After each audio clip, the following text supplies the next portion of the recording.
A nation exhausted. As protests continue around the country after the death of George Floyd, we take a look at this past weekend's demonstrations in Colombia. Also, were police provoked when they used tear gas and rubber bullets at protests on Sunday? We asked one USC student who was there what he thinks. And the university's response to a former student's racist social media post. That's all tonight on Weekly News. Colombia was just one of dozens of cities across the United States that has been vocal after George Floyd was killed by police on May 25th. News 4's Ward Jollis has more on the first day of protests in Colombia.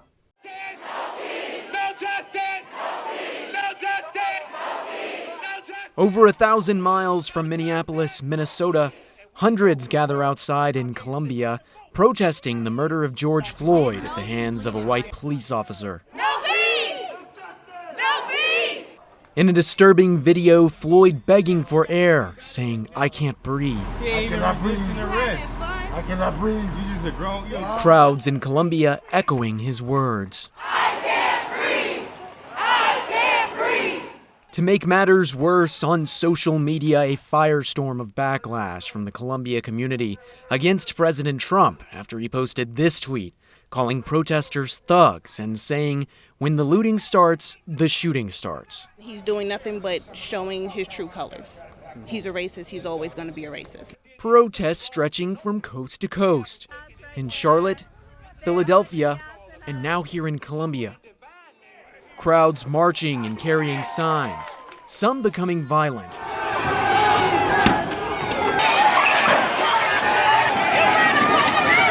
Their request, an end to racial injustice.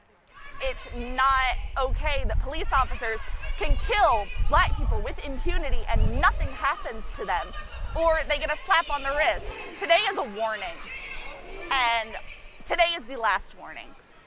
In unprecedented times, protesters saying they're fighting two viruses in America, the coronavirus and racism. Ward Jollis, SGTV News 4, Colombia. Thanks, Ward. One USC student is no longer enrolled in the university after posting a racist message on Snapchat. That's according to university spokesperson Jeff Stinsland. In the post, the student referred to protesters as both, quote, black thugs and, quote, gorillas. Also adding, quote, shoot them, I don't care anymore. They are destroying downtown Charleston. On Twitter, President Bob Caslen responded saying, quote, now is not the time for division. Our Gamecock family stands against racism and social injustice. USC also announced plans Sunday to implement a new diversity module for all incoming freshmen. The training will be available to all other students, faculty, and staff, but it will not be required. President Caslen said that these modules will be an amplification of current anti-discrimination training. Also Sunday, protests continued in the capital city after starting the day before. But suddenly, a shift as police started using tear gas and shooting rubber bullets. Senior Sanchez Goodjoin joins me now. Sanchez, you were at the protests on Sunday. They were peaceful, but then things took a turn. Police started using tear gas, shooting rubber bullets.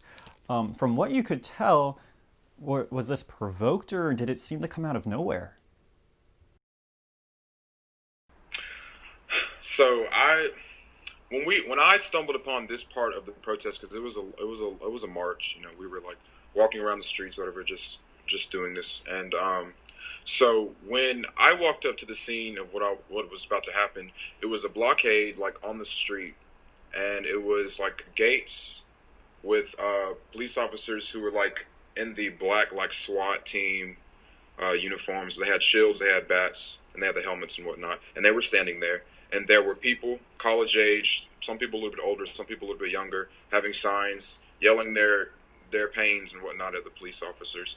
And from what I saw, and I was literally standing at the corner, when it first started, I was standing at the corner, the left corner, and where I was standing, there was like a 7 or 8 I think RRT like officers who had like the guns and the bats and whatnot, and they were ready to shoot and ready to like go into the crowd, and it did not seem to me that this was. It wasn't like the crowd did not provoke this. Like they were yelling and they were saying things. I saw the officers who had the shields. They grabbed the gate. They reached their hands out through the shields, picked up the gates, and were pushing people back, like away from the road. We had no weapons. We had nothing to cause any kind of harm. We were just yelling. People were just yelling, and I was just standing there with my phone recording this, like trying to get it through the crowd. And like I remember standing next to this guy who the officer pushed him, and like this man who got pushed, like you don't just shove someone and they're not just gonna be like, oh okay, like. This guy, he got angry that this police officer shoved him for no reason. He didn't ever try to hit this officer. The officer hit him first. So this guy was like, "Nah, you're not gonna do that." And everyone was yelling, "Stand their ground, stand their ground." They can't like do anything. We're not doing anything back to them. And people were standing. I was like second row at this point, like right behind the people who were in the front, and they were just getting shoved. And once they started getting shoved, they eventually, I think they tackled this one Caucasian white guy who was next to me and like a few other people. I remember I saw the officer, they were wrestling. And as this happened, I started seeing canisters of tear gas being thrown.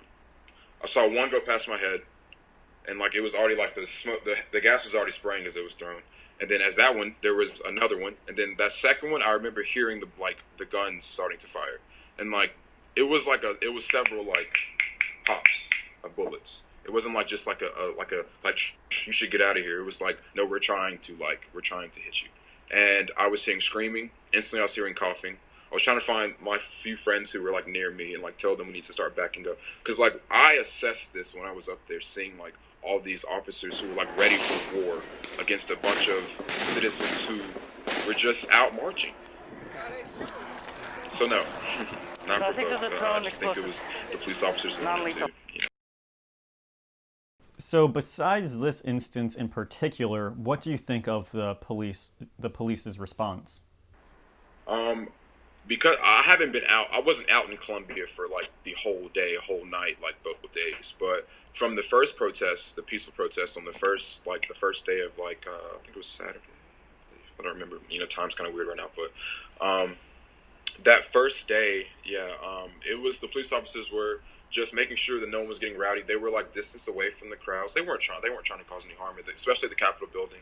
And when we marched from City Hall to the Capitol building that day, they were like just easing along with us, like away. And like there was like where they had some of the road blocked off near some of the roads on Main Street blocked off, so like cars couldn't come. They were just like watching us. People were just out with their signs, and it was great. It's like there was nothing. They were not trying to cause anything. They were just watching.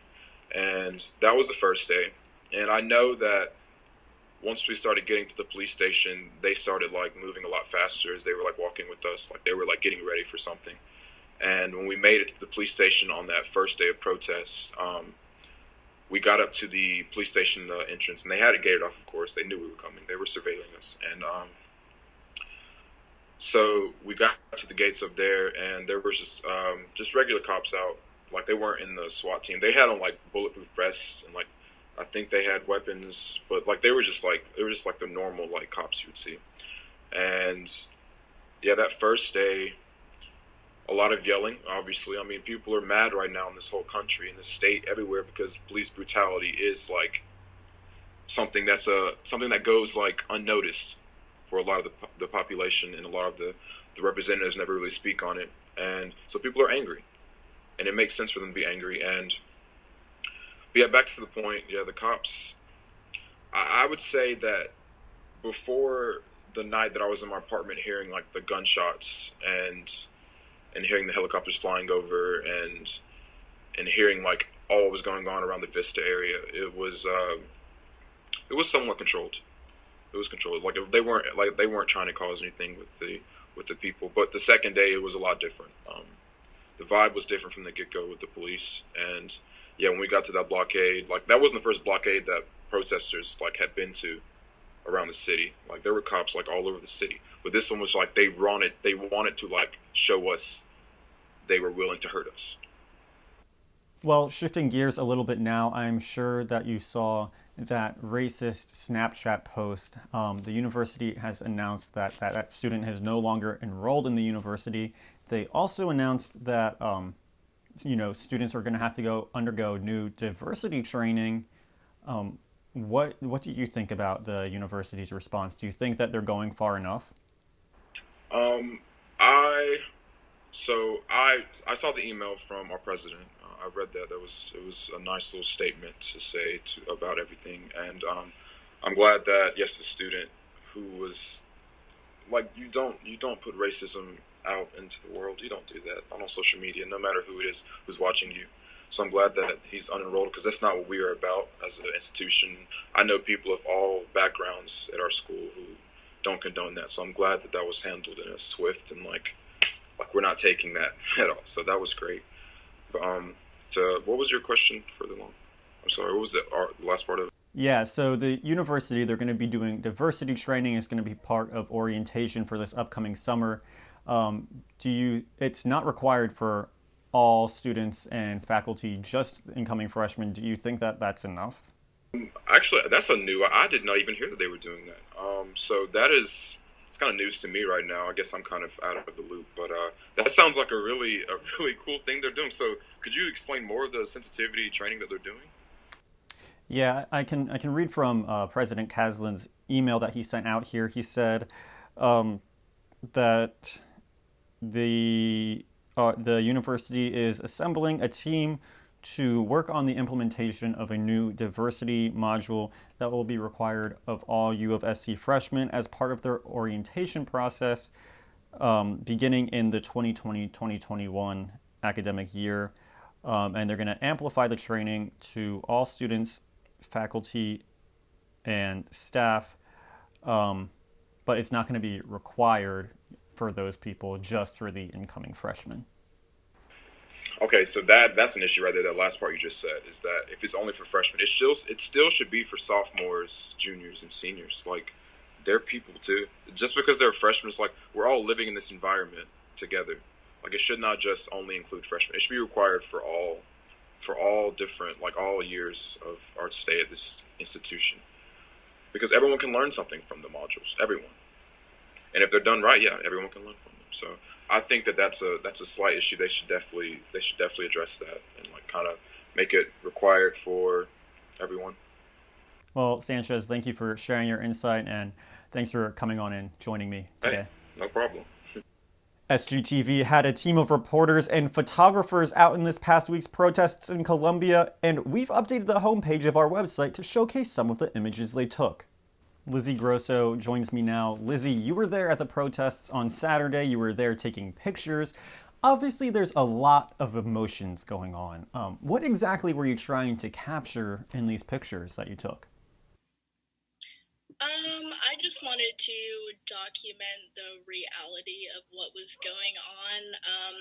I also wanted to make sure to have cameras on police if they did start attacking the protesters. I just wanted to document anything that was going to happen. And what were some of those big things that you ended up documenting? I got a few photos of the police at the front line, staring at the protesters. I got when some people took down the flags in front of the police station and burned them.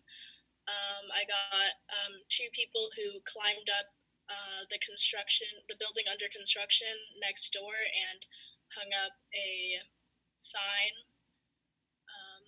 saying Black Lives Matter and other things. Got someone spray painting in the parking garage.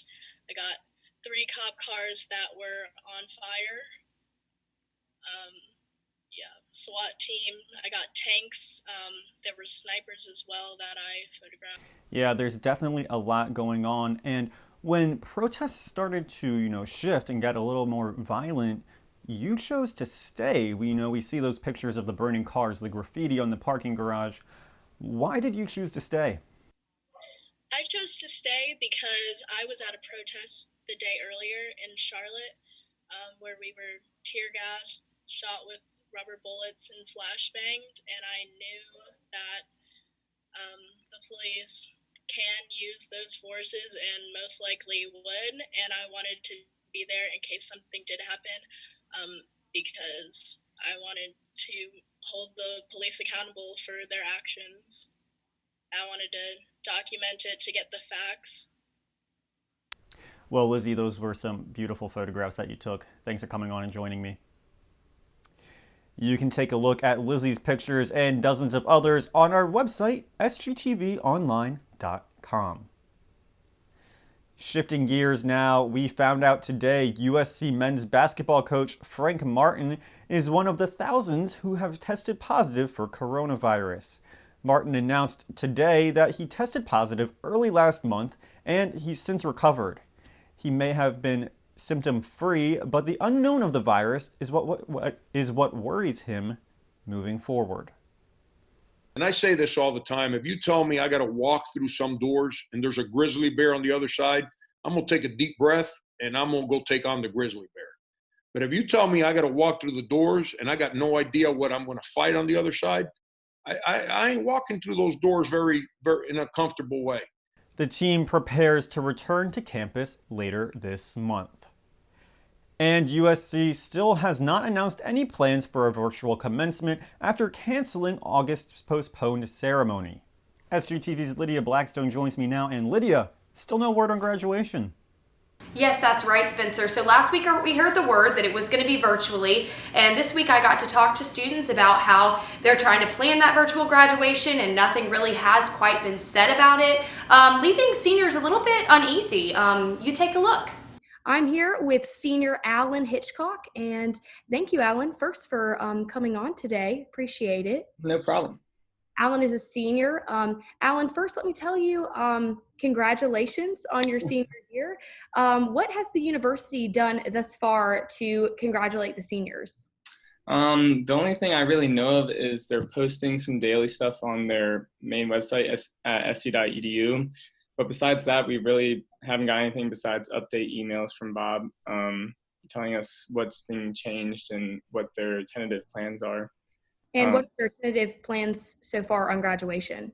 Well, at first it was for the August commencement, which I felt like was too late anyways. And then now they're updating saying they're planning a virtual graduation, which we don't know when that's going to be yet.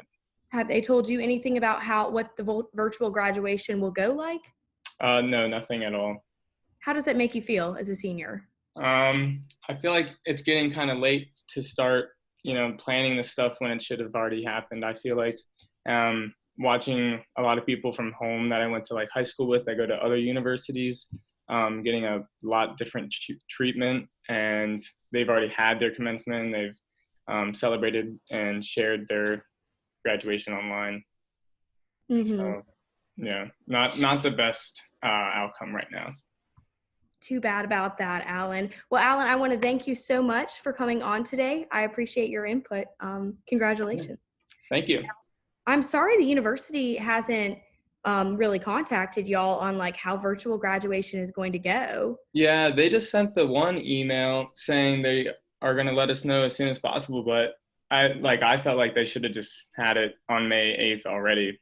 I think promising an August commencement was kind of a big gamble, and they shouldn't have gambled with our graduation. So. Yeah, for sure. What have other universities done that is different than we did? I know so NC State gave out electronic diplomas, and that seemed like a really good idea. And I looked up, and it takes 3 months for them to just order our physical diplomas and then 2 weeks to ship them. So we really won't get our diplomas till late August or early September, which is normal for previous classes, but this isn't this is all a new normal, so they should have done something different, I feel like, or tried to expedite that process. According to Clemson University's website, Clemson is still planning to have an in-person graduation either in this summer or this fall, but our campus will do 100% virtual graduation. It's disappointing news for a lot of recent graduates. Lydia, thanks for coming on. Well, that's going to do it for Weekly News. As we sign off, a look at some more photos from the past week in Columbia. From all of us at SGTV, stay safe, and we'll see you next week.